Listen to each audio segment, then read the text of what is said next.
The Book of Jonah. Jonah, chapter 1. The word of the Lord came to Jonah, son of Amittai. Go to the great city of Nineveh and preach against it, because its wickedness has come up before me. But Jonah ran away from the Lord and headed for Tarshish. He went down to Joppa, where he found a ship bound for that port. After paying the fare, he went aboard and sailed for Tarshish to flee from the Lord. Then the Lord sent a great wind on the sea, and such a violent storm arose that the ship threatened to break up. All the sailors were afraid, and each cried out to his own god. And they threw the cargo into the sea to lighten the ship. But Jonah had gone below deck, where he lay down and fell into a deep sleep. The captain went to him and said, "How can you sleep? Get up and call on your God. Maybe he will take notice of us, so that we will not perish." Then the sailors said to each other, "Come, let us cast lots to find out who is responsible for this calamity." They cast lots, and the lot fell on Jonah.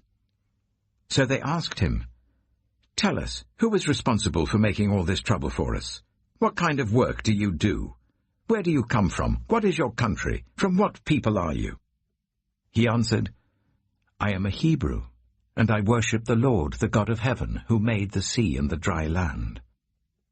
This terrified them, and they asked, "What have you done?" They knew he was running away from the Lord, because he had already told them so. The sea was getting rougher and rougher, so they asked him, "What should we do to you to make the sea calm down for us?" "Pick me up and throw me into the sea," he replied, "and it will become calm. I know that it is my fault that this great storm has come upon you." Instead, the men did their best to row back to land, but they could not, for the sea grew even wilder than before. Then they cried out to the Lord, "Please, Lord, do not let us die for taking this man's life. Do not hold us accountable for killing an innocent man, for you, Lord, have done as you pleased." Then they took Jonah and threw him overboard, and the raging sea grew calm. At this, the men greatly feared the Lord, and they offered a sacrifice to the Lord and made vows to him. Now the Lord provided a huge fish to swallow Jonah, and Jonah was in the belly of the fish 3 days and 3 nights. Jonah chapter 2. From inside the fish, Jonah prayed to the Lord his God. He said, "In my distress I called to the Lord, and he answered me. From deep in the realm of the dead I called for help, and you listened to my cry.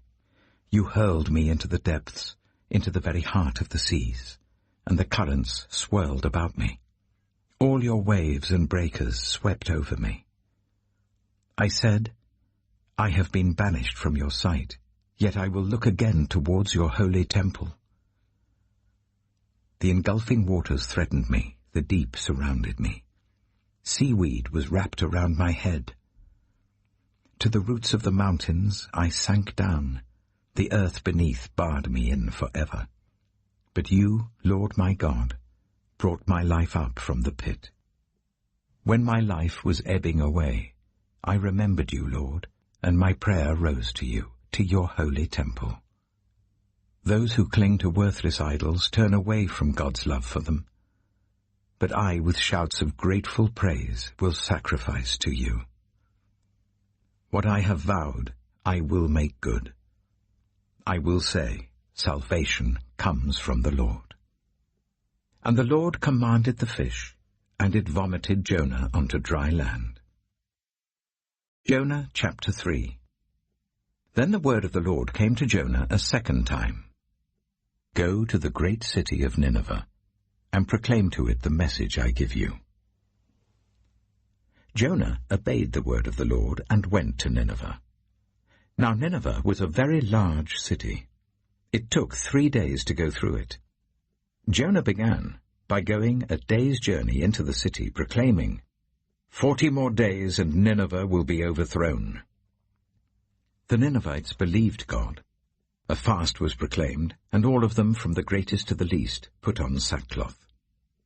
When Jonah's warning reached the king of Nineveh, he rose from his throne, took off his royal robes, covered himself with sackcloth, and sat down in the dust. This is the proclamation he issued in Nineveh. By the decree of the king and his nobles, do not let people or animals, herds or flocks taste anything. Do not let them eat or drink. But let people and animals be covered with sackcloth. Let everyone call urgently on God. Let them give up their evil ways and their violence. Who knows? God may yet relent and with compassion turn from his fierce anger so that we will not perish. When God saw what they did and how they turned from their evil ways, he relented and did not bring on them the destruction he had threatened. Jonah chapter 4.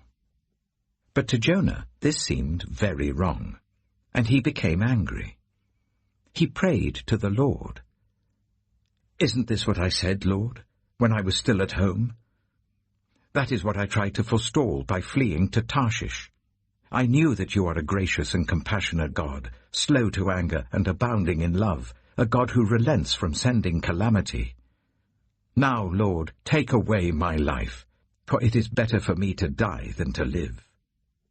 But the Lord replied, "Is it right for you to be angry?" Jonah had gone out and sat down at a place east of the city. There he made himself a shelter, sat in its shade, and waited to see what would happen to the city. Then the Lord God provided a leafy plant and made it grow up over Jonah to give shade for his head to ease his discomfort. And Jonah was very happy about the plant. But at dawn the next day, God provided a worm, which chewed the plant, so that it withered. When the sun rose, God provided a scorching east wind, and the sun blazed on Jonah's head, so that he grew faint. He wanted to die, and said, "It would be better for me to die than to live." But God said to Jonah, "Is it right for you to be angry about the plant?" "It is," he said, "and I'm so angry I wish I were dead." But the Lord said, "You have been concerned about this plant, though you did not tend it or make it grow. It sprang up overnight and died overnight. And should I not have concern for the great city of Nineveh, in which there are more than 120,000 people who cannot tell their right hand from their left, and also many animals?"